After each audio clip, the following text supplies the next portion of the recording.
안녕하세요.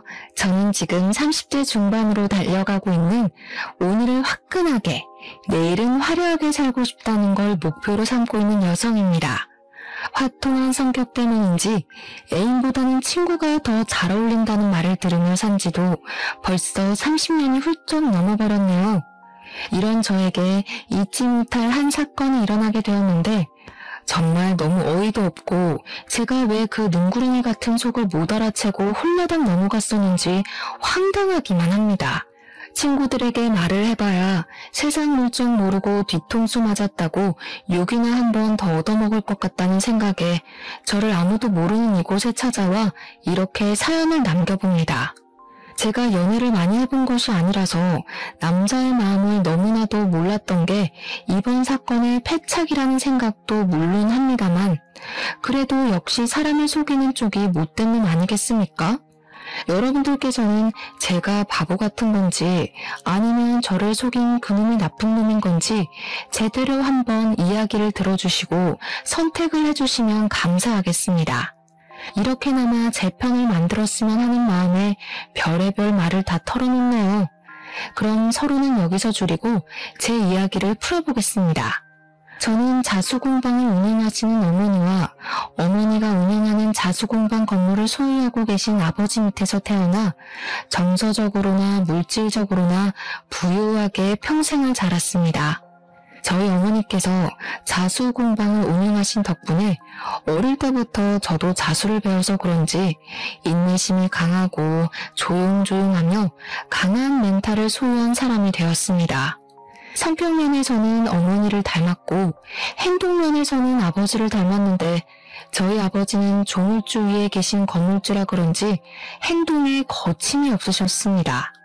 뭐 하나에 꽂히시면 무조건 직진을 하시는 성격이셨기 때문에 저도 그 면모를 닮아서 하나에 꽂히면 앞만 보고 달려가는 그런 행동적인 사람으로 자랐습니다. 집안에 부유함이 늘 있었기 때문인지 저는 항상 당당하게 제가 해야 할 일에 거침없는 사람으로 살았다고 말을 할 수 있습니다. 아무튼 저희 가족은 상당히 화목한 가정을 이루며 잘 지냈는데 원래 행복하면 그만큼의 불행의 그림자가 따라온다고 말을 하지 않겠습니까?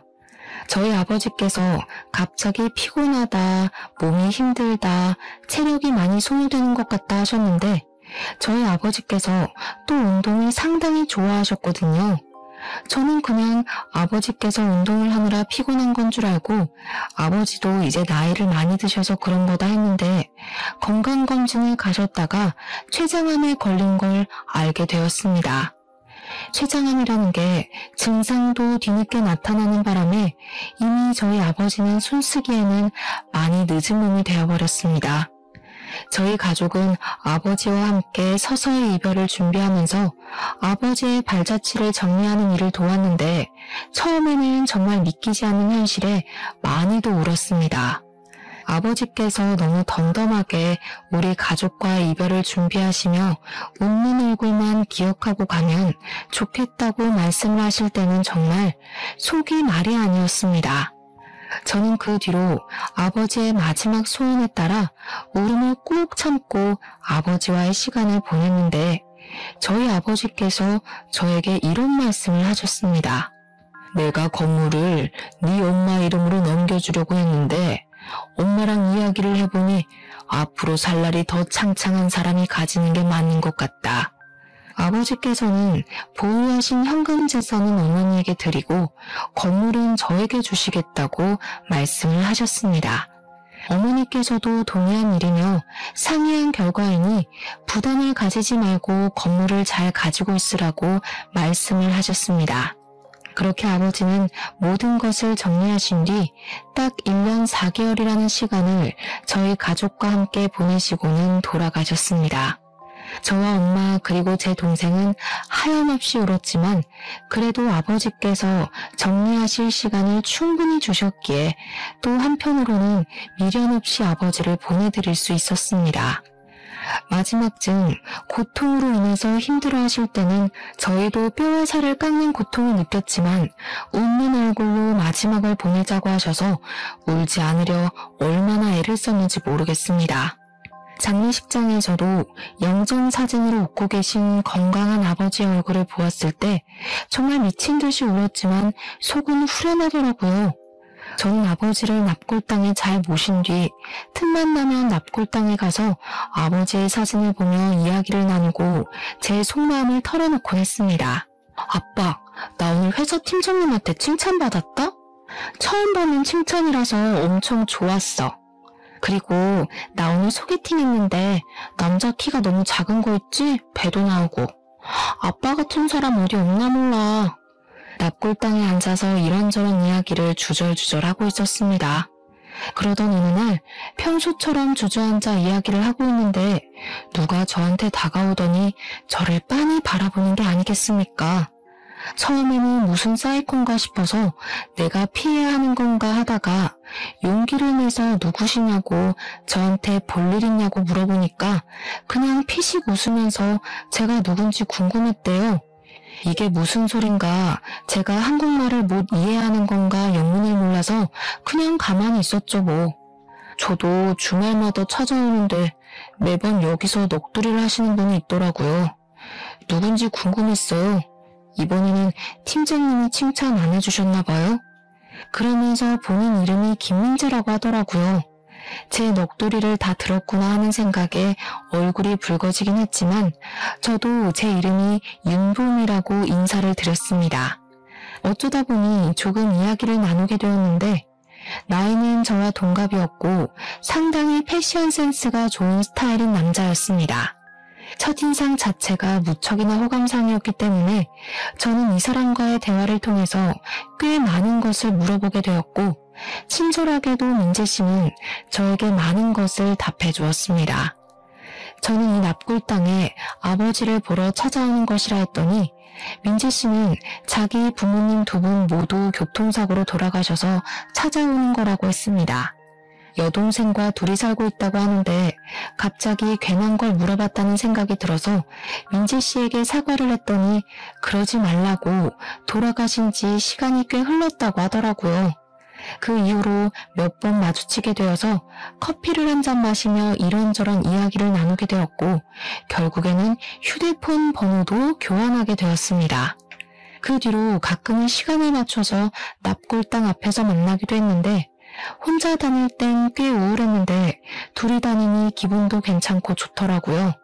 어느 날 제가 민재 씨에게 패션 센스가 좋은 것 같다고 무슨 일을 하냐고 물어봐도 되냐 했더니 패션 관련된 일을 하고 있다고 당당하게 말을 하더라고요. 디자이너인가 보다 싶어서 꽤 전문직이구나, 괜찮은 사람이다 싶었습니다. 간혹 가다가 명품도 걸치고 하는 거 보니까 돈도 꽤 잘 버는 디자이너인 것 같았어요. 그거 다들 아시죠? 패션에 빠지려면 돈이 있어야 한다는 거요. 꽤 자주 만나기도 했고 대화를 많이 나누다 보니까 민재 씨에게 호감이 생겼고 민재 씨 또한 저와 같은 마음인지 고백을 하더라고요. 저희는 연애를 시작하게 되었습니다. 순탄한 연애가 시작되었고 저희가 연애를 시작한 지 10개월이 딱 흘렀을 때 민재 씨는 저에게 남자친구가 아닌 남편이 되고 싶다고 프로포즈를 했습니다. 저희 나이가 30밖에 되지 않아 아직은 이르다고 생각했지만 민재 씨는 저에게 지금이 결혼 정년기인 것 같다고 하더라고요. 의견 차이가 있긴 했지만 부모님이 계시지 않기에 하루빨리 자기만의 가정을 꾸리고 싶었다는 민재 씨의 말이 계속 귀에 맴돌았어요. 물론 저도 남겨질 엄마와 동생이 걱정이 되긴 했지만 저희 어머니께서 저에게 좋은 사람 같으면 놓치지 말고 결혼을 하라고 하더라고요. 돈이 없는 것도 아니고 회사도 다니고 있고 건물 월세도 받고 있는데 가정을 빨리 이뤄서 정착을 하면 어머니와 동생도 안심이 되고 좋을 것 같다고요.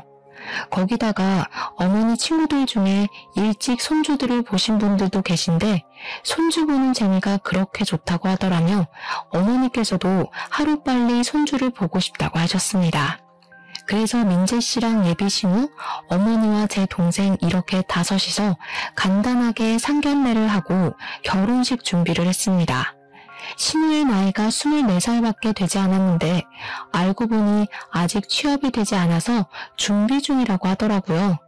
그래서 제가 슬쩍 민재 씨에게 결혼을 하면 신우는 원래 살던 집에서 혼자 사는 거냐고 물어보게 되었죠. 혹시라도 제가 신우를 데리고 살아야 할까봐 걱정되었거든요. 민재 씨가 살짝 얼버무리면서 아무래도 결혼을 하려면 돈이 있어야 할 것 같다고 집을 팔아서 신혼 원룸을 하나 얻어주고 남은 돈으로 집을 구해야 할 것 같다고 하더라고요.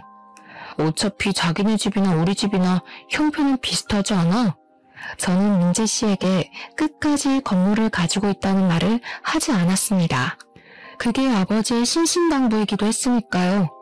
민재 씨 눈에는 저희 집이 자수공방을 하는 거랑 제가 회사 다니는 거 말고는 뭐가 없으니 본인 집과 형편이 비슷하다고 생각한 것 같았습니다. 민재 씨의 고민의 흔적이 보이는 부분이라 알겠다고 하고 신우가 살 원룸을 하나 얻어주고 민재 씨 돈에 제 돈을 합쳐서 꽤 괜찮은 빌라를 하나 얻었습니다. 결혼식을 올린 뒤 행복한 신혼생활이 시작될 거라 상상했고 제가 외로운 민재 씨의 든든한 가족이 되어주겠다고 다짐을 했습니다. 하지만 이 모든 것이 상상뿐이었다는 것을 금방 깨닫게 되었습니다. 결혼을 한 이후에 남편이 패션업에서 종사를 한다고 했던 그 직장이 동대문에서 옷가게 직원으로 일을 하고 있었다는 말이었다는 걸 알게 되었습니다. 남편이 평소 걸치고 다니던 명품들은 전부 다 가짜였고 말입니다. 제가 정말 그 허물에 깜빡 속아버린 것이었습니다. 사실 따지고 보면 남편이 저를 일부러 속이려고 했던 것은 아니었지만 뭔가 배신감이 느껴지는 건 정말 어쩔 수 없더라고요. 제가 따지기도 애매했던 건 남편은 오히려 당당하게 패션업에 종사한다고 했을 뿐인데 오해는 제가 스스로 오해한 거 아니냐고 하면서 기분까지 나빠하더라고요. 동대문에서 옷 장사한다고 자기 무시하는 거냐고 하는데 사실 좀 그렇죠. 나이 서른의 옷가게 주인도 아니고 직원으로 일을 하고 있다는 것이 그것도 한 달에 고작 180만 원 받으면서 그 일을 하고 있다는 게 참 이 사람의 결혼 전 모습이 어땠을까 하는 생각이 들 정도였습니다.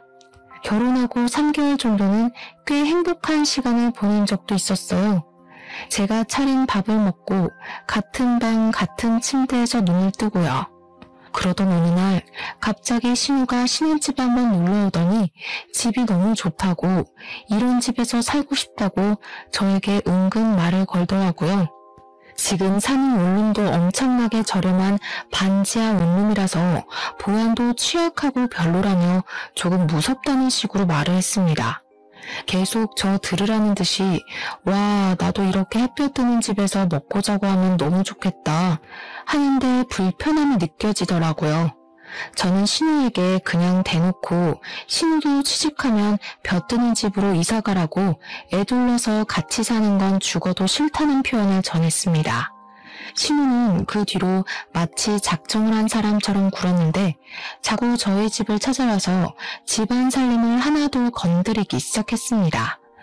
저희 부부가 혼수를 준비할 때 세탁기랑 건조기는 좋은 걸로 구매를 했는데 신우가 자꾸 세탁물을 들고 집으로 찾아오는 게 아니겠습니까? 저는 진짜 어이가 없었던 게 차라리 버스를 타고 왔다 갔다 할 돈이면 그냥 코인 세탁방 같은 데에 가서 세탁을 하는 게 더 낫겠다 싶었거든요. 그 무거운 걸 다 들고 와서 세탁기랑 건조기를 돌리고 가는데 어이가 없더라고요. 거기다가 자기네 집에는 욕조가 없다면서 자꾸 저희 집에서 반신욕을 하는 겁니다. 친구 집도 아니고 오빠 부부 집이면 욕실을 쓰고 정리라도 해야 하는데 신우의 긴 머리카락을 사방팔방 다 흘리고 다니질 않나. 거기다가 원룸이라서 밥 해먹기가 불편하다며 허구없이 우리 집에 와서 밥을 먹고 진짜 신우한테 하고 싶은 잔소리가 한두 가지가 아니었습니다.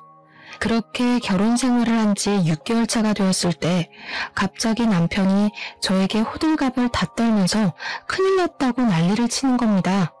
저는 갑자기 발을 동동 구르는 남편 때문에 놀라서 무슨 일인지 일단 진정을 하고 말을 해보라고 했더니 글쎄 신혼의 집에 도둑이 들었다는 게 아니겠습니까? 지금 당장 가봐야겠어. 도둑이 들었다니 여자 혼자 사는 집에 위험하게. 저도 깜짝 놀라서 남편이랑 같이 신우네 집에 찾아갔더니 신우는 울고 있고 경찰이 와서 집안을 샅샅이 뒤지고 있더라고요.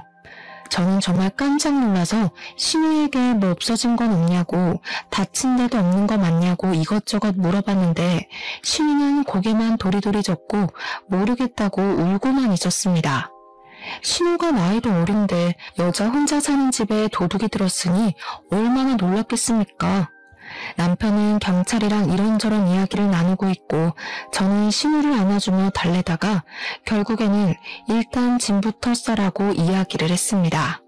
신우가 멀뚱멀뚱 있길래 제가 신우 집에서 대충 캐리어를 잡아들고 당장 급한 짐부터 싸라고 닥달을 했죠. 난장판이 된 집에서, 그것도 방금 도둑이 들어왔던 반지하 원룸에서 신우를 다시 내버려 두고 집에 간다는 것 자체가 말이 안 되는 일 아니겠습니까? 신우한테 일단 집이 정리가 되고 도둑이 잡힐 때까지만이라도 우리 집에서 지내는 게 좋겠다고 이야기를 하니까 신우가 울먹이면서 고개를 끄덕였습니다. 도둑이 잡히지도 않은 상황에 그 집에서 또 어떤 봉변을 당할 줄 알고 신우를 혼자 둘 수 있겠어요. 저로서는 최선을 다한 방법이었습니다. 그날 이후로 신우와의 불편한 동거가 시작이 되었는데 막상 집에 들이니까 후회가 아주 막심하게 들긴 했습니다. 이 계집애가 합법적으로 우리 집에 들어와 같이 살기 시작한 이후로 욕실에서 씻고 제 샤워 가운을 말도 없이 입고 나오지를 않나 쓰레기도 아무데나 막 버리더라고요. 분리수거를 모르는 사람인 것처럼 플라스틱이며 비닐이며 아무데나 막 버리고 제일 중요한 음식물 쓰레기를 버리지 않아서 수채구멍에 쌓아두는 겁니다. 신우에게 잔소리도 해보고 버리는 방법을 알려주었지만 돌아오는 말은 언니가 대신해주면 안 돼요? 였습니다. 제가 무슨 부모도 아닌데 말입니다. 서서히 스트레스가 쌓여가고 신우와 같이 사는 일에 힘듦을 느끼고 있던 어느 날 남편에게 슬쩍 신우에 대한 이야기를 꺼냈습니다. 이제 어느 정도 정리도 다 됐을 것 같은데 신우는 집에 안 돌아간대? 어떻게 도둑이 든 집에 보낼 수가 있겠어. 도둑이 잡혔다는 소식도 못 들었는데 자기 일 아니라고 너무 매정하게 구는 거 아니야? 남편이 인상을 팍팍 쓰면서 이야기를 하는데 솔직히 저도 그 말을 쉽게 꺼낸 것은 아니었습니다. 제 일이었다면 저는 눈치를 보면서 신혼부부 살림을 도우며 살았을 거라 장담할 수 있어요. 거기다가 신우는 빨래도 안 해, 청소도 안 해, 밥도 안 해. 우리 부부가 맞벌이 부부임에도 불구하고 신우는 취업 준비한다고 집에서 놀고 먹는데 집안일까지 어지르기만 하니까 화가 날 수밖에 없는 상황이지 않겠습니까? 신우가 취업 안 되니까 돈이 없다면서 당당하게 용돈을 좀 달라고 요구하기까지 하는데 저는 이 불편함을 감수하고 집에 들어가야 하는 게 너무 짜증이 났습니다. 솔직히 말하면 신혼부부임에도 불구하고 퇴근을 해서 집에 돌아가는 그 시간이 제일 싫을 정도였습니다. 그렇게 2주일이라는 시간이 더 흘렀는데 어떻게 된 게 경찰이 이렇다 저렇다 할 수사 내용을 전혀 알려주지 않는 겁니다. 도둑이 잡혔다던가 아니면 뭐 동네에서 그런 추가적인 범죄가 일어났다던가 뭐가 발견이 됐다던가 하는 수사 진척 사항에 대해 말을 해줘야 할 거 아닙니까? 아무런 말도 없고 남편에게 물어봐도 자기도 모른다면서 대화를 회피하려고 하더라고요. 게다가 신우가 살던 집이 전세든 애매든 어쨌든 신우 집 아닙니까? 아무런 말도 없고 남편에게 물어봐도 자기도 모른다면서 대화를 회피하려고 하더라고요. 게다가 신우가 살던 집이 전세든 매매든 어쨌든 신우 집 아닙니까? 언제까지 그 집을 공실로 내버려 두고 있을 수도 없는 일이고 전세면 방을 빼야 하고 매매면 다른 사람에게 세를 놓던가 해야 하지 않겠습니까? 그게 전부 돈인데 그렇게 가만히 내버려 두는 건 말이 안 되는 소리죠. 반지하 원룸이었기 때문에 보안이 취약해서 벌어진 일이니까 전셋집이라면 위약금을 조금 물더라도 다른 곳으로 이사를 해야 하는 거 아닌가 싶었습니다. 신우가 언제까지 우리 집에서 살 수 있는 것도 아닌데 나갈 생각은 없고 진짜 제 속이 시커멓게 타는 기분이 들었습니다. 결국에는 참다 못해 퇴근길에 경찰서에 들러서 담당 형사를 붙잡고 제가 직접 물어봤습니다. 수사는 어떻게 되고 있는 건가요? 이렇다 저렇다 할 말도 없으시고 범인 검거 1등 국가라더니 좀도둑 하나 못 잡으면 안 되는 거잖아요. 예? 무슨 말씀이신지? 가족분들에게 말씀드렸는데요. 수사 종결됐어요, 그 사건. 네? 범인이 잡혔나요? 언제요? 그 이야기 못 들으셨구나. 국과수에서 나와서 지문 검시까지 싹 했는데 침입자 흔적이 나타나지 않아서 그냥 혐의 없음으로 사건 종결됐어요. 없어진 물건도 없다고 하고 본인이 전날 술을 하도 마셔서 어지른 것 같다면서 죄송하다고도 했고요. 이게 다 무슨 소리인가 싶었습니다. 신우가 우리 집에서 산 지도 한 달이 다 되어가는데 갑자기 수사 종결이라뇨. 그것도 혐의 없음으로요. 저는 당장 집으로 달려가서 퇴근하고 돌아오는 남편을 붙잡고 경찰서에서 들었던 이야기를 하면서 물어보았습니다. 사건에 대해서 정확하게 들은 거 맞냐고. 오늘 형사를 찾아가서 물어봤으니까 숨길 생각하지 말고 솔직하게 이야기를 하라고 정색을 하고 말을 했습니다. 그러니까 남편이 머리를 막 긁으면서 입을 열더라고요. 그걸 또 형사를 찾아가서 물어봤어? 당신도 참. 솔직히 그렇잖아. 내 동생 나이도 어린데 혼자 사는 거 내가 그걸 어떻게 지켜보겠어. 그래서 이참에 그냥 우리 집에서 같이 살면 좋겠다 싶어가지고. 근데 뭐 명분이 없으니까 그런 일을 좀. 횡설수설하면서 이야기를 하는데 결론은 바로 신우이랑 남편이 짜고 저희 집에서 같이 살기 위해 벌인 자작극이었다는 소리였습니다. 자연스럽게 합가를 하고 싶은 마음에 그런 일을 벌인 것이었어요. 심지어 직접 경찰에 신고까지 하면서 말입니다. 어떻게 사람이 그런 짓까지 해가면서 속이려고 하는지 소름이 다 돋을 지경이었습니다. 우리 엄마도 동생이 지금 타지에 나가 있어서 혼자 살고 있는데 그럼 나도 엄마 걱정되니까 우리 집으로 불러서 같이 살아도 돼? 아니, 장모님이랑 내 동생은 다르잖아. 장모님은 불편하고. 저는 신우가 안 불편하겠습니까? 남편이 이런 작당무의를 했다는 게 너무나도 정 떨어지는 포인트였습니다. 신우가 살던 집도 알고 보니까 보증금 없이 들어가는 월세집이었더라고요. 남편이 버는 돈으로 월세를 내주고 있었던 것이었습니다. 그러다가 모아둔 돈도 떨어지고 월세를 감당하기 힘들어지니까 이런 수를 써서 합가를 생각한 겁니다. 진짜 뒷박하게 맞아 들어가더라고요. 그렇게 쫓아내지도 못하고 완벽하게 합의가 되지도 못한 동거가 시작이 되었는데 제가 신우한테 직접적으로 불편하다, 나가달라는 소리를 안 해서 그런 건지 신우가 너무 뻔뻔하게 저희 집에 늘어붙어서는 말도 안 되는 요구를 막 하기 시작하더라고요. 언니 화장품 좀 써도 되지? 어차피 언니랑 나랑 비슷비슷한 색이 어울리니까 언니 것 좀 쓸게. 그리고 나 옷 좀 빌려주면 안 돼? 나 이번에 좋은 데 가야 하는데 언니 옷이 비싸고 좋은 게 많더라. 언니 돈 잘 버나 봐?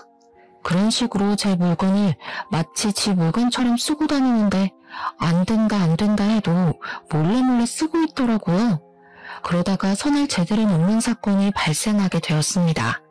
제가 20살이 되었을 때 우리 아버지께서 저에게 대학생이 되었으니까 명품 하나쯤은 있어도 좋을 거라면서 비싼 클래식 라인으로 나와서 지금은 웃돈을 주고도 구입하기 어려운 명품 가방입니다. 다른 것도 아니고 저의 돌아가신 아버지께서 20살 기념 첫 선물로 사주신 가방이었으니 저에게 의미가 남다른 물건이기도 했고요. 제가 그 가방만큼은 정말 신주단지 모시듯이 아끼고 보살피고 있었는데 이 정신나간 신혼년이 저한테 말도 없이 그 가방을 들고 나가서 스크래치를 내온 겁니다. 언니, 내가 이 가방 들고 나갔다가 술 먹고 떨어뜨렸는데 가죽에 흠이 생겼어. 미안해. 아니 근데 무슨 명품이 이렇게 약해? 이거 짭 아니야? 그 순간 너무너무 열이 받아서 신우의 뺨을 그냥 갈겨버렸습니다. 얼마나 세게 쳤는지 제 손바닥이 얼얼할 정도로 신우의 뺨을 갈겼고 신우는 울지도 못하고 입을 떡 벌린 채로 저를 보더라고요. 이 가방이 어떤 가방인데 내 허락도 없이 마음대로 쓰고 스크래치를 내와? 나한테 물어봤으면 절대로 못 들고 나가게 했을 거야, 알아? 당장 내 집에서 나가. 지금 내 뺨 때려놓고 소리까지 지르는 거야? 나 태어나서 뺨 맞아보는 거 처음이야. 언니가 사과하면 용서해줄게. 사과해. 내가 너한테 왜 사과를 해야 하니? 내 소중한 추억이 담긴 물건을 망가뜨려왔는데 네가 지금 무릎 꿇고 빌어도 받아줄까 말까 하거든? 저는 바로 남편에게 전화를 걸어서 당장이라도 신우를 쫓아내지 않으면 이혼을 하겠다고 큰 소리를 떵떵 쳤습니다. 남편이 집으로 돌아와서는 사태의 심각성을 깨달은 건지 저를 설득하려고 아주 난리를 치더라고요. 신우를 내쫓겠다. 근데 당장 돈도 없고 집도 못 구하는 처지 아니냐고요. 저에게 며칠만 시간을 주면 고시원이라도 찾아서 내보내겠다고 신신당부를 하길래 일단 알겠다고 대꾸는 했는데 그럴 리가 있겠습니까? 일주일이 지나고 2주일이 지나고 그냥 시간이 흘러서 제가 포기를 하거나 신우를 용서할 때까지 버티는 느낌을 팍팍 받았습니다. 남편도 제 눈치만 슬슬 보면서 날이 추워서 지금 집 나가면 고생할 게 뻔한데 이런 소리나 하고 있고요. 아, 이 연놈들이 반성이 없구나. 저를 그냥 호구로만 생각하는구나. 이런 식으로 영영 누르붙을 준비를 하고 있구나 하는 생각이 들기 시작하면서 그 두 남매를 보고 싶지 않아졌습니다. 꼴도 보기 싫어서 가끔 친정집에 와서 잠을 자고 가곤 했는데 어머니께 이런 이야기를 전부했더니 어머니께서 한숨을 푹푹 쉬면서 어쩐지 하시더라고요. 왜? 엄마도 뭐 느낀 거 있어? 아니면 내 남편이 엄마한테 뭐라고 했어? 아니, 우리 딸 결혼하고 얼마 지나지 않아서부터 자꾸 너희 아빠가 꿈에 나오는 거야. 너네 아빠가 엄마 보고 사람 보는 눈이 그리 없어서야 되겠냐고 어찌나 잔소리를 하던지. 처음에는 무슨 이런 개꿈이 다 있나 싶었는데 살면서 제 이야기를 전해 들으며 아버지께서 어머니에게 이 결혼을 시키지 말라고 말렸던 행동이었다는 걸 알게 되었다고 하셨습니다. 저에게 계속 어머니는 한숨을 쉬며 본인이 사람 보는 눈이 없어서 이 사달이 난 것 같다고 이혼을 하려면 애가 들어서기 전에 빨리 하라고 하시더라고요. 이런 건 참고 살아봐야 병만 키우는 일이라고 하시면서 행동력 있는 우리 딸을 믿는다고 결단력 있게 행동하라고 조언을 해주셨습니다. 저는 어머니까지 저의 편이라는 것을 깨닫고 마음이 든든해진 덕분에 제대로 이혼을 결심하게 되었습니다. 혼자 곰곰이 생각을 해보니까 집은 나름 남편이 돈을 보탠 부분이 있으니까 정리해서 반 갈라주면 되겠구나 싶었습니다. 가전제품들이야 중고로 팔아치우면 돈이 꽤 될 것 같다고 생각하면서 중고 시세를 알아보며 저 혼자만의 정리를 시작하게 되었습니다. 그런데 제가 이런 고민을 한답시고 남편과 신우에게 신경을 전혀 쓰지 않아 집안 분위기가 잠잠해지니 이 인간들이 또 슬며시 길을 펴고 행동을 하는 것이 아니겠습니까? 제가 이제는 합가하는 부분을 포기하고 자기들을 용서했다고 생각을 하는 건지 뭔지 진짜 그 뻔뻔한 행동에 기가 다 막히더라고요. 그러다가 결정적인 사건이 터졌는데 제가 원래는 세금 고지서를 어머니의 자수공방으로 받게 주소를 설정해 두었습니다. 건물을 가지고 있다는 걸 남편이나 신우는 전혀 몰랐기 때문에 일부러 들키지 않으려고 그렇게 해뒀었는데 제가 실수를 하나 하고 말았습니다. 다른 세금 고지서를 집 주소로 받아오면서 재산세와 종부세 고지서까지 집으로 날아오게 되어버린 것이었습니다. 신우랑 남편이 우편함에 꽂힌 세금 고지서를 보고 저에게 건물이 있다는 사실을 알게 된 것입니다. 언니, 이거 뭐야? 언니 건물 있어? 왜 말 안 했어? 내가 인터넷 찾아보니까 이거 건물 있으면 나오는 거라는데? 언니 건물주야? 뭐야, 그동안 건물식이나 있는 사람이 우리한테 이렇게 박하게 군 거야? 아니 그러면 집은 왜 반반 나눈 건데? 있는 사람이 더 내야지. 언니, 나 진짜 서운하네. 건물주인 거 알았으면 나 취업 준비 안 했을 텐데. 나도 옷가게에서 그런 더러운 꼴 안 보고 당신 돈으로 여행도 다니고 취미생활하면서 살았으면 좋잖아. 하긴 지금도 늦진 않았어. 그렇지?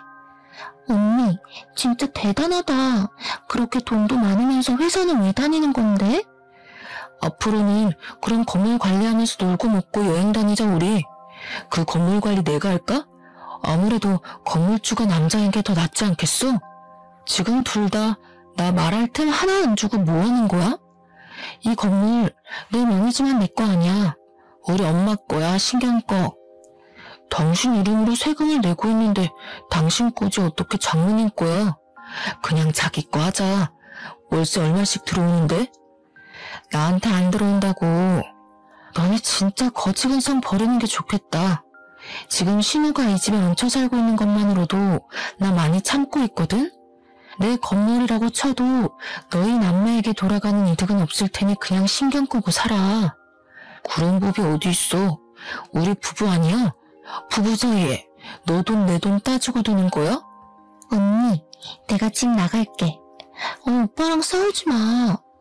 근데 나 평소에 카페 하나 차리고 싶었었는데 언니네 건물에 카페 하나만 차려주면 안 돼? 커피를 만들 줄은 알고? 카페는 아무나 하는 줄 아나. 나도 마누라 덕 좀 보자. 우리 동생 카페 하나 내주고 나도 건물 관리 시켜주고. 와, 널 만난 건 진짜 내 인생의 행운이다. 우리 부모님 보러 납골당에 가길 잘했어. 우리 부모님이 너 만나게 해주신 거 아니야? 나는 꿈에 우리 아빠가 와서 말렸는데 너 만나지 말라고. 뭐? 지금 그게 내 앞에서 할 말이야? 진짜 사람 기분 나쁘게 자꾸 그런 식으로 나올래? 이번 말은 좀 심했다. 그러니까 카페 하나 차려줘. 우리 건물에 들어오려면 돈 많아야 되는데. 언니, 가족 좋다는 게 뭐야. 나 모아둔 돈 하나도 없는 거 알잖아. 돈 벌면 그때 월세 낼게. 응? 그래? 그러면 내 동생이 지방에서 사느라 차가 한 대 필요하다고 하던데. 내 동생한테 외제차 한 대 뽑아주면 내가 생각해볼게. 우리가 그럴 돈이 어디 있어. 없으면 대출이라도 받던지. 그렇게라도 해야 나도 손해는 덜 보는 게 아니겠어? 거기 보증금만 몇 억인짜리야. 남편과 신우는 고민에 빠진 듯했고 저는 이 일로 빌미가 기가 막힌 복수의 계획이 떠올랐습니다. 남편이 외제차를 진짜로 알아보더라고요. 그 기간 동안 저는 서서히 친정집으로 돌아갈 준비를 시작했습니다. 남편이 출근하고 신우가 놀러 나간 사이에 티가 나지 않게 제 짐을 서서히 친정으로 옮기기 시작하니 나흘 만에 정리가 어느 정도 되더라고요. 일주일이 정확하게 지난 시점에 저는 이혼 전문 변호사를 찾아가서 상담을 받고 이혼소송 소장을 접수했습니다. 상속 재산은 재산 분할 대상이 아니었기 때문에 저는 아무런 걱정도 하지 않았습니다. 소장을 접수한 그날 남편이 저에게 차 키를 하나 건네더라고요. 이게 뭔데? 네 동생 차 사달라며. 나름 외제차로 빚까지 내서 번쩍한 거 뽑아왔으니까 이제 카페 자리 보러 가자. 남편이 진짜 빚까지 내서 차를 뽑아올 줄 몰랐는데 이보다 더 완벽한 복수가 있을까 싶었습니다. 제 건물 2층에 공실이 하나 있었는데 저는 그곳에서 복수를 하기 위한 만발의 준비를 시작했습니다. 문을 열고 들어오면 음식물 쓰레기부터 시작해서 각종 우물이 담겨있는 봉투가 떨어질 수 있게 천장에 매달아 놨습니다. 신우랑 남편이 문을 열고 신나서 들어오면 그 우물들을 정통으로 맞을 수 있게 말입니다. 그리고 그 모습을 전부 SNS 라이브 방송을 통해 공개를 하기로 마음을 먹었습니다. 인터넷에 박제가 되면 아주 꼴이 좋지 않겠습니까? 저는 일주일이 더 지나고 이혼 소장이 접수된 서류를 들고 제 건물 2층에서 남편과 신우를 기다렸습니다. 동영상을 찍어 올릴 준비까지 다 마친 다음 신우와 남편을 불렀고 둘 다 신이 나서 복도를 건너오는 소리가 들렸습니다. 우와, 건물 때깔 죽인다. 이 건물 진짜 몇백억 하겠는데? 새언니 덕분에 카페 사장도 되고 너무 신난다. 친구들한테 자랑 다 해둔 거 알지? 나 명품백도 하나 질렀잖아, 카드로. 저를 발견한 신우와 남편이 앞다투어 문을 열었고 그 순간 천장에 매달려있던 오물봉투가 그 둘을 덮쳤습니다. 우와, 이게 무슨 냄새야? 이게 뭐야? 신우와 남편이 오물을 된통 뒤집어 썼고 더러운 꼴을 하고 소리를 지르는 남편에게 이혼 소송장을 건넸습니다. 마음 같아서는 뺨이라도 한 대 더 치고 싶었지만 너무 더럽고 냄새가 나서 근처에 가고 싶은 마음도 사라지더라고요. 이혼해 우리. 나 솔직히 당신네들 같은 거지들이랑 더 이상 못 살겠어. 그 냄새가 딱 어울려 너네는. 이게 뭐하는 짓이야? 어? 장모님도 알아? 네가 이렇게 사이콘지? 우리 엄마가 날 낳았는데 왜 모르겠어? 그리고 어디서 우리 엄마를 감히 입에 올리고 난리야? 언니, 이런 꼴을 만들어 놓고 이혼이 가당키나 해요? 웃겨 진짜. 재산 분할인지 뭔지 그거에서 돈 받아낼 거야. 하나는 알고 둘은 모르는 멍청이야. 상속재산은 재산 분할 대상에 안 들어가거든? 너의 몫은 지금 신혼집 자금 50% 그거밖에 없다는 소리야. 뭐? 야, 그래도 지금이라도 사과하면 내가 용서해 줄게. 저는 어이가 없어서 깔깔거리면서 웃다가 남편의 정강이를 발로 그냥 확 차버렸습니다. 차키를 남편 앞에서 살랑살랑 흔들면서 약을 올리니 남편이 저한테 달려들어서 차키를 빼앗으려고 드는데 냄새가 절로 나니까 저도 모르게 피하게 되더라고요. 제가 또 학창시절에 운동으로는 빠지지 않았던 사람이었기 때문에 남편이 음식물 쓰레기를 뒤집어 써서 앞이 잘 안 보여 허우적거리는 동안 요리조리 피했습니다. 나중에 약이 바짝 오른 남편과 신우가 결국에는 저를 잡기를 포기하고 말로 해결을 하려고 자기들한테 유리한 말을 막 뱉더라고요. 차키 내놔. 그거 다 빚내서 산 거야. 내가 이런 꼴 당하려고 그 비싼 차를 빚까지 내서 산 줄 알아? 어? 언니, 나 이 가방도 카드 할부로 긁은 거라 다음 달부터 돈 나가야 하는데 가방값이라도 주면 안 돼? 너희들이 눈이 멀어서 한 행동인데 그걸 왜 나한테 책임지라고 하는 거야? 지금이라도 우리한테 잘못했다고 빌어. 그러면 우리도 넘어가 준다니까? 너같이 아무것도 없고 허세만 가득한 새끼를 사랑한다고 감싸줬던 내가 병신이었어. 내가 사과할 일이 뭐가 있어? 그동안 나한테 한 짓을 생각해봐. 너희 남매가 그동안 나한테 빌붙었던 거, 온갖 거짓말로 날 속였던 거 생각하면 음식물 쓰레기도 아까워. 알아? 우리는 운명으로 만난 거잖아. 우리 부모님 장인어른이 납골당해서 우리를 이어준 거라니까. 개소리 하네 진짜. 우리 아빠가 귀신 돼서 나타났다니까 너랑 헤어지라고? 집은 부동산에 이미 내놨으니까 정확하게 반반 정리하자고. 아, 혼수는 전부 내 돈으로 했던 거 기억하지? 그래서 그거 전부 중고나라에 올려놨어. 내 물건이니까 소유권도 나한테 있는 거 알지? 건드리기만 해봐. 그제야 제가 한 모든 이야기가 진짜라는 것을 깨달은 건지 뭔지 남편이랑 신우가 그짓골을 하고서는 제 앞에 무릎을 꿇고 빌기 시작했습니다. 우리 부모님을 들먹이면서 당당하게 굴 때는 문제고 제가 진심으로 이혼을 말하고 집도 부동산에 내놨다고 하니까 쫄리기 시작했는지 갑자기 저 자세로 나오더라고요. 제가 없으면 세상에 사는 의미가 없다. 저를 진심으로 사랑하고 이제는 한 가족인데 어딜 떠나라고 하냐면서 말도 안 되는 말을 뱉더라고요. 아무래도 남편에게는 외제차 값에 빚이 생겼고 신우에게는 고작 1,000만 원도 안 되는 돈이긴 하지만 카드값이 남았으니 마음이 급했겠죠.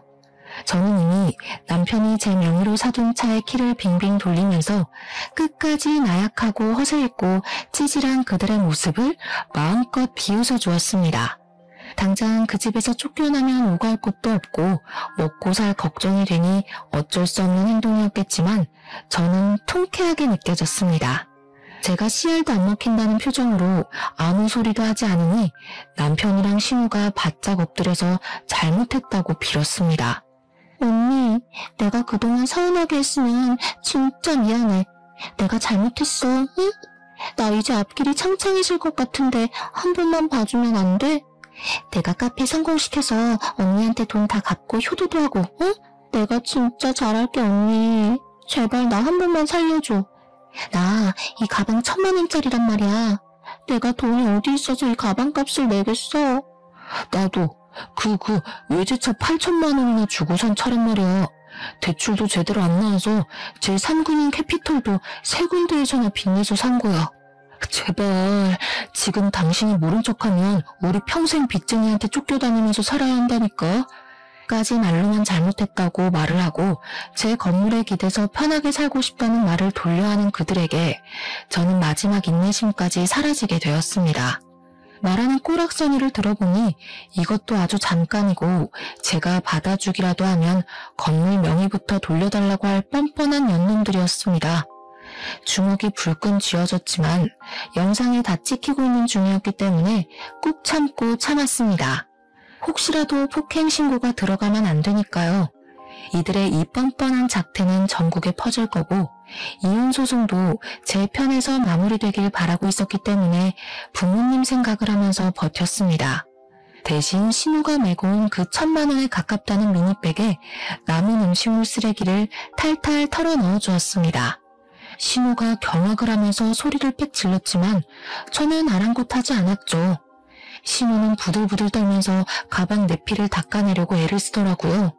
아유, 진짜 너는 이 음식물 쓰레기가 아까워. 재활용도 안 되는 쓰레기들이잖아. 안 그래? 난 너네 같은 남 재산 쟁쳐먹는 인간들이 제일 싫더라. 저는 휴대폰에서 라이브로 중계된 영상을 끄면서 그들에게 나중에 인터넷 살펴보라고 아주 재미난 꼴 실컷 볼 수 있을 거라고 친절하게 설명을 해주었습니다. 그리고 저는 뒤도 돌아보지 않고 친정으로 떠났고 부동산에 매매했던 집은 나름 위치가 좋았던 빌라라서 그런지 빠르게 매매가 진행되었습니다. 남편과 만나야 하는 상황이 생길까봐 대리인을 통해서 진행을 했고 돈을 받자마자 남편의 통장에 반을 붙여주었습니다. 솔직히 말하면 그 반도 주고 싶지 않긴 했지만 괜히 그랬다가 소송 전에 휘말리면 피곤하니까 정확하게 반반 나누었습니다. 가전은 대부분 중고가로 팔아치웠습니다. 제가 행동력 하나는 끝내주니까 저희 어머니께서도 혀를 내두르시더라고요. 제가 친정에서 지내는 동안 남편과 신우는 살려달라며 저희 친정을 매일같이 두드렸지만 저는 문을 절대 열어주지 않았습니다. 어차피 끝난 마당에 그들의 억울한 이야기를 들어서 어디다 쓰겠습니까? 하지만 남편과 신우는 끝까지 저희를 귀찮게 하더라고요. 저희 어머니의 자수공방까지 찾아가서 행패를 부려 결국에는 경찰까지 불렀다고 하더라고요. 그 뒤로 유능한 변호사님의 빠른 진행으로 돈 한 푼 손해보지 않고 이혼 소송까지 마무리 지었습니다. 마지막 재판 선고일에 남편과 신우가 엉엉 울면서 잘못했다고 비는데 꼴이 진짜 우습더군요. 이혼을 한 지 5개월이 더 지난 지금 저는 여전히 성실하게 회사를 다니고 있는 중이고 자꾸 찾아오는 전 남편과 신우는 접근 금지 명령을 받게 조치를 취했습니다. 간간히 들려오는 소식에 의하면 둘 다 빚쟁이들에게 쫓겨다니고 있다고 하더라고요. 저는 일부러 남편에게 받은 외제차를 동생에게 선물로 주었고 제 동생은 그 차를 아주 잘 끌고 다니고 있습니다. 꿈의 아버지가 그 뒤로 나오지 않아 보고 싶고 죄송스럽기도 하고 그러네요. 아, 그 연놈들을 혹시라도 마주칠까 납골당도 다른 곳으로 옮겨버렸습니다. 아버지께서 저를 지켜주고 있을 거라 믿어 의심치 않기에 저는 오늘도 내일을 향해 달려갑니다. 여러분들에게도 항상 좋은 일만 가득하시길 바라면서 저의 사이다 사연은 여기서 마무리하겠습니다.